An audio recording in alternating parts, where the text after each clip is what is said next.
Hey guys, welcome back to the channel. So, we're back at Kendo, I'm back at EI. After, I don't know how many months, what was it, August? Last year, August of 2020, we stopped training. It was towards the end of August, so what is that, September, October, November, January, February, March, April, May, and it's really the end of May. It's right, what are we, the 29th, 30th? So call it pretty much June. So what's that, 9 months, 8-9 months, no training? Oh, really glad to see the back of that. So yeah, first session back, went pretty well. Not massive attendance, not everyone is ready to get back. As you can see, we're wearing masks in the dojo. We're still using men's shield. We're allowed to, from the 31st of this month, this is May 2021, in Northern Ireland we're allowed to train without masks from that point on. But as a club, we've decided to err on the side of caution, and we're going to keep the PPE on, the masks and the shields on for a little while longer. Basically, we've decided that because people in their mid-20s and late 20s, they're still in the group that's currently getting vaccinated, and they represent quite a large demographic, as do juniors in this club. A large percentage of people who train here are quite young, and so we kind of feel like, out of respect to those other people, we'll continue to use the PPE until probably around the end of June, which is when the British Kendo Association expects to think about making a decision on whether or not we can compete again. And if things continue on a positive trajectory and they make that decision to go ahead and compete, then I think at that point, you know, it's probably unfair to ask people to continue to wear it. But people in this club haven't really had the struggles. There's one or two people who are maybe some of the older members of the dojo. I think they found it a little bit harder, the PPE, using masks in keiko and things like that. But as a group, generally speaking, people have been pretty resilient for it, and I don't think it's going to hurt to continue for another 3 or 4 weeks, particularly after having 9-10 months away from Kendo. Well, it's really 9 months, isn't it? Yeah, like, look, beggars can't be choosers and all that sort of thing. Yeah, I just don't, it's not going to cause us a problem, I don't think. So anyway, what did we do today? We had 2 adults and 2 juniors, but one of the juniors is quite tall, taller than me actually. So, you know, in a lot of physical ways, you can almost count him as part of the senior group. He's just not old enough to be called a senior, but pretty junior level. And spent the first half of the session, thought I'll start everything off kind of nice and light, not too intense. So we started with Kendo no kata, just did ippon me, nihon me with those guys, and that was cool, so that was fine. And then we did some shinai work, some footwork practice, basic waza, just, you know, men, kote men, do, but just with an emphasis on footwork up and down the dojo. And we threw the bogu on, bit of kirikaishi, bit of jikeiko, you know. Not too much, just dust the cobwebs off, and yeah, just, you know, get people back into the headspace of doing Kendo again. And then I just spent another maybe 30-40 minutes on EI practice. Unfortunately, no one else was able to stay for EI, so solo practice today, but that's all right. So anyway, I'm just going to pop right into the 5th, I think it's the 5th. Anyway, it's the final episode really in the Key Concepts for Beginners series. And it's probably the most important one in a lot of ways. And a lot of people, when they see it, they're just sort of like, oh, we know how to do that. You know, that's really, it's, I think a lot of people take it for granted, and they think maybe it's quite boring when people bring it up. But there's an old expression that Kendo begins and ends with Rei. So we're talking about, you know, Reiki, Reiho, manners, etiquette, how you conduct yourself in the dojo, so on and so forth. And it's really, really important because it kind of, if you apply it on multiple levels, not just at face value, it makes all the other points that I've raised so far in this series, it elevates them too. In other words, you'll extract more from your Kendo, and Kendo will be more applicable, I think, to your everyday life if you take the concept of Rei, Reiho, Reigi. If you take all of that to heart and you actively apply it and work on it and reflect on yourself in that context and apply what you've learned from that reflection. If you continue to do that, your Kendo will always continue to improve. You'll never be static, even if you're in tough situations where you can't train as much as other people can. You will extract more from every time, every occasion that you are able to train.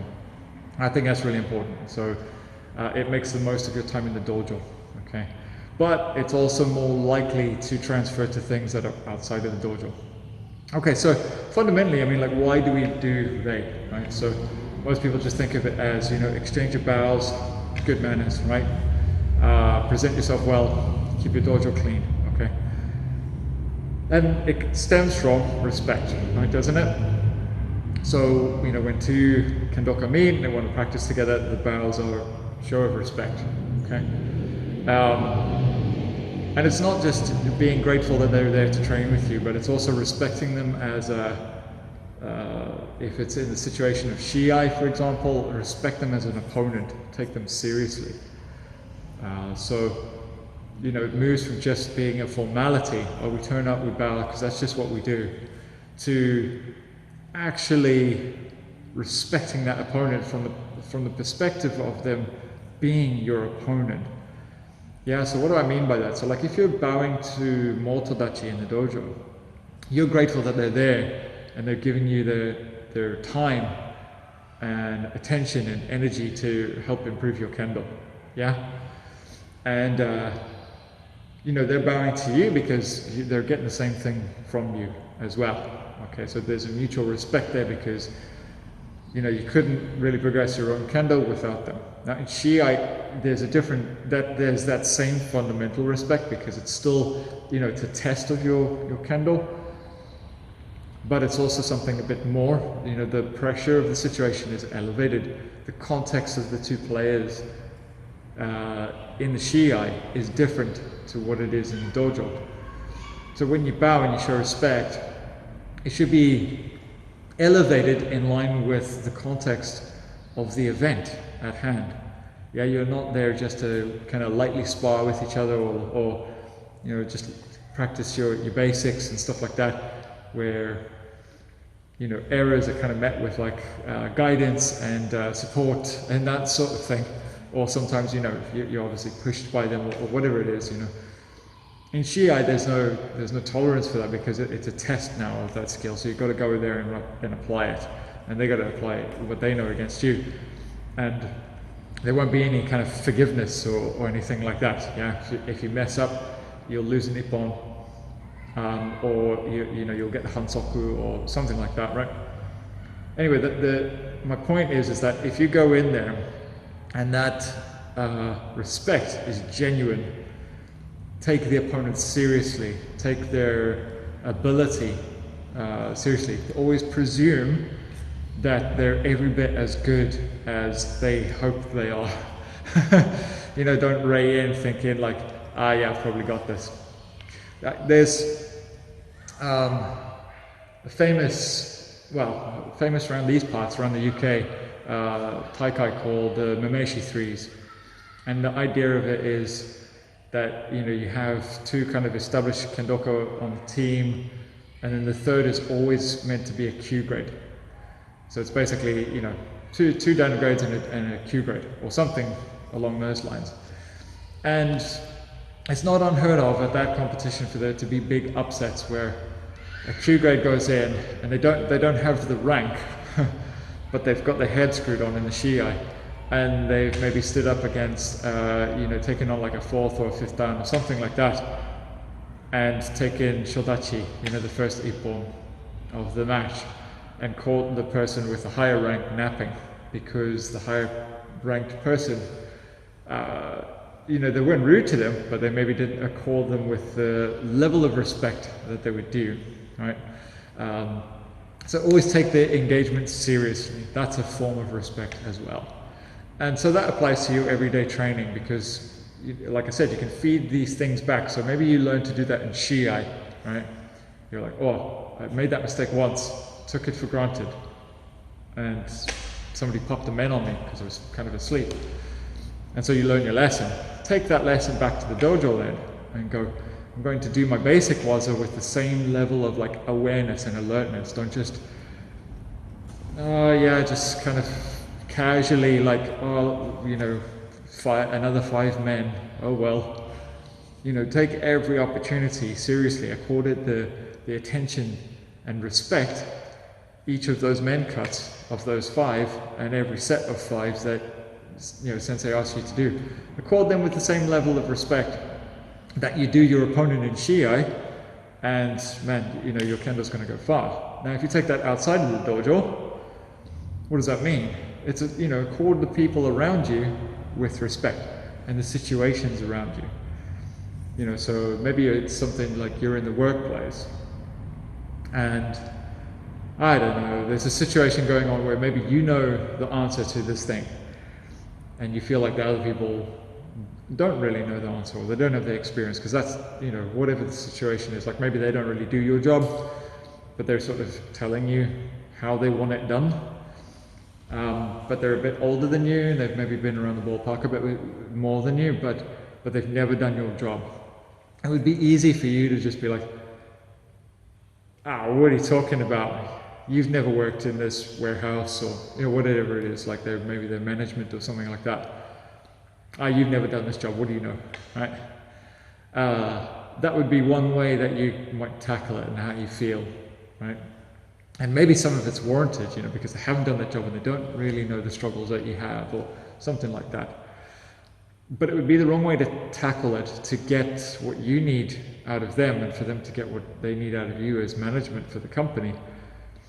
Instead, it would be far more beneficial in most cases, not like 9.5 times out of 10, it would be more beneficial for you to just hear them out, listen to them with respect, treat the situation with respect that they deserve. And by all means, you can obviously offer your opinion, but it's how you go about offering that opinion. Just go like, what do you know? You've never done this. You've never had to do this before. Da da da. So it comes across quite condescending, and you'll get. Often people will sort of bite back and match your energy. So if you come out guns blazing, they'll come back guns blazing. Whereas if you're calmly sort of acknowledging, taking on board and listening to what people are saying, and then responding calmly, then when they respond in kind, they're more likely to respond calmly. And therefore, when you ask them a question or offer a suggestion, they're much more likely to take that on board and go, oh, okay, I never really thought about it like that. And they may still just stick with what they want to do and go, look, can we try it the way we suggested? And if it's, doesn't show an improvement in the next 2 months, we'll try your idea instead. Stuff like that. That's just an example that, I've made up off the top of my head really, but it is the kind of way things go. And that same thing carries on to, how you're engaging with people at home. Like for me, my personal struggle is, I'm a husband, I'm a father, I have one child who's 3, I have another one on the way, and trying to juggle my responsibilities at home versus what I have to do in the dojo versus stuff that I'd like to do for myself. All of that has to be treated with respect. And when I'm dealing with any one of them, I need to make them feel like they are my #1 priority at that point in time. So when I'm here in the dojo and I'm coaching, and people I'm coaching get treated with my full attention, given my full respect and attention. When I go home then, I have to completely try to shift my attention to what's going on at home and kind of deprioritize. And I find that switch quite difficult. my reflection that I'm doing at the moment, my kind of growth. And the mindset that's making me even aware of this comes from Kendo. Okay, so like I said, it's much more than just a bow. And it extends, particularly in the dojo, it's not just the bows, the pleases and thank yous, thanking your sensei after the session, or saying good morning to them when they come into the dojo, at a seminar, or just greeting them when they walk in the door. Maybe you help them with their bogu. That's all good stuff, and it should be done. But it extends even further than that, okay, the manners, as I said.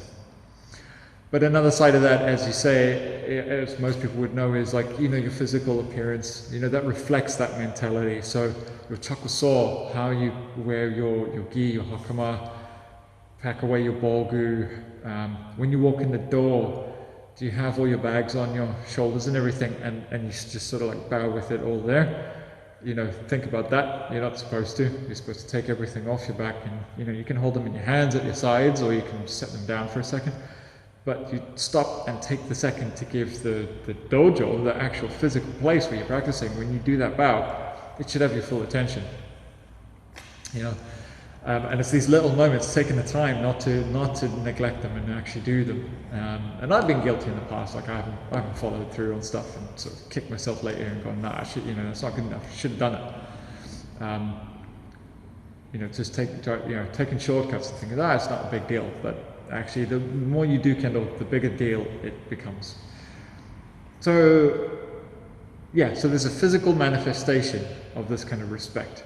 And keep it in mind, so like turning up early, cleaning the floor of the dojo, that's what that sort of thing represents. You'll often hear the expression from a lot of people that if you show up early, you help clean the floor, maybe you help sensei like get stuff ready in the hall that might be needed, that sort of thing.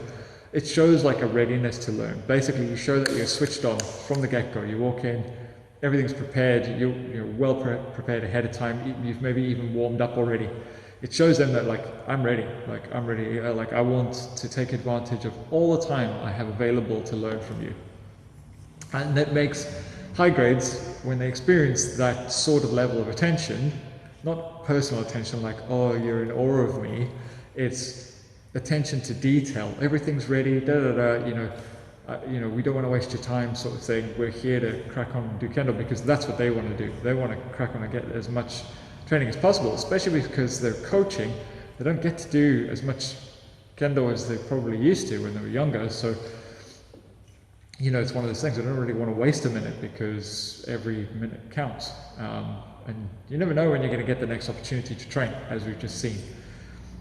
But it makes them appreciate it. Like if they see people going to those efforts, it makes them really want to turn up and coach those people and help them out and go the extra mile for them, because they know it's appreciated. They know that it's valued. Their time is valued. Okay, enough of that. So I said at the very beginning that getting Rei deeply embedded into your approach to your Budo, your approach to your work life, home life, all this sort of thing, has benefits and kind of boosts the other concepts. So for example, let's take something really practical like Yuko Datatsu, right? So scoring in Ippon. That's kind of like that situation where I said at the Shiai, if you're fully switched on, if you're fully engaged and you're making pressure and you're not kind of falling asleep, it's really obvious to see how you're more likely to score a valid strike and not concede it. Okay, so that one's quite an obvious one. But it also comes down to more the subtle things. So when you're actually trying to build opportunities and stuff like that. Seme, the pressure bit, it works a lot better when the other person believes that you're really capable of striking them. And so you need to get them to respect you, and you should obviously fully respect them, that they have the ability to strike you. And then I think you're in a good place for Kendo to happen on a physical and mental level. In terms of some of the other ones that we've talked about, we talked about the Metsuke, looking at a far mountain. That's that way that you hold that gaze. A lot of that is about respect. Okay, not so much like oh I have to look them in the eyes, that sort of thing, to respect them. That's part of it on a basic level, so it doesn't look conceited or whatever. But there's no rule that says you have to do that. But certainly you're holding your gaze in a way where you're not really flippant about it. You are considering everything that you can see because you need to treat it with respect. Otherwise you're going to lose something. Okay, you're going to get struck. And then one of the very first videos that I did, which was Mortadachi, and again that kind of feeds back into the point that I was making earlier about training. So when you're in the Mortadachi position, you're not idle, you're not just like a crash test dummy, you're not just like waiting for your turn to strike again. You are actively respecting them and engaging with them. If you're doing it that way, then you're not losing any training time when you're in the Mortadachi position. You're gaining, okay? So it's a positive benefit not only to your training partner, but to yourself, okay? And Rei is a big part of that, okay? Having the respect to stay switched on for other people when it's not your turn to do something fun or interesting, okay? So that's kind of the angle where I'm coming back from. All these concepts, they should intertwine and inform the other concepts. And if you can kind of continue to always approach your Kendo with these sort of attitudes in mind, you're always going to extract the very most you can from every engagement with every training partner and every session you go to and every event you go to. And that just means that your improvement is always going to be on an upward trajectory, okay? Obviously, if you can train more often, that might make that progress more rapid if you have the same mindset. But there are people who show up and they maybe train very often, they turn up at a lot of sessions, but when it comes down to it, they're not actually as engaged in what's going on because they're not necessarily, treating the situation with their full attention and respect. And they'll still be improving, but it's not like they're going to leap forward past everybody else just because they trained more. It's about training smart, not necessarily just training more. Now, if you can train more and smart, good for you. That's great. You deserve every bit of merit. If you could, win medals at Shiai and stuff, good job. Awesome. Well done. Not everyone has the time to throw it like that for whatever reason. So if you're not one of those people that can turn up for, 4, 5, 6 sessions a week or whatever, maybe you only get 2 or 3, maybe you only get 1, but you're regular and you give it your full attention, you will continue to improve. And that's a guarantee. Okay? Right, I'm going to leave it there. It's nice to be back training. I hope everybody else gets back training soon if you haven't already. And hopefully we'll be able to bring you more videos from the dojo itself with some training and stuff like that. And I'm just going to park it there. Right, take it easy. See you next time. Bye-bye.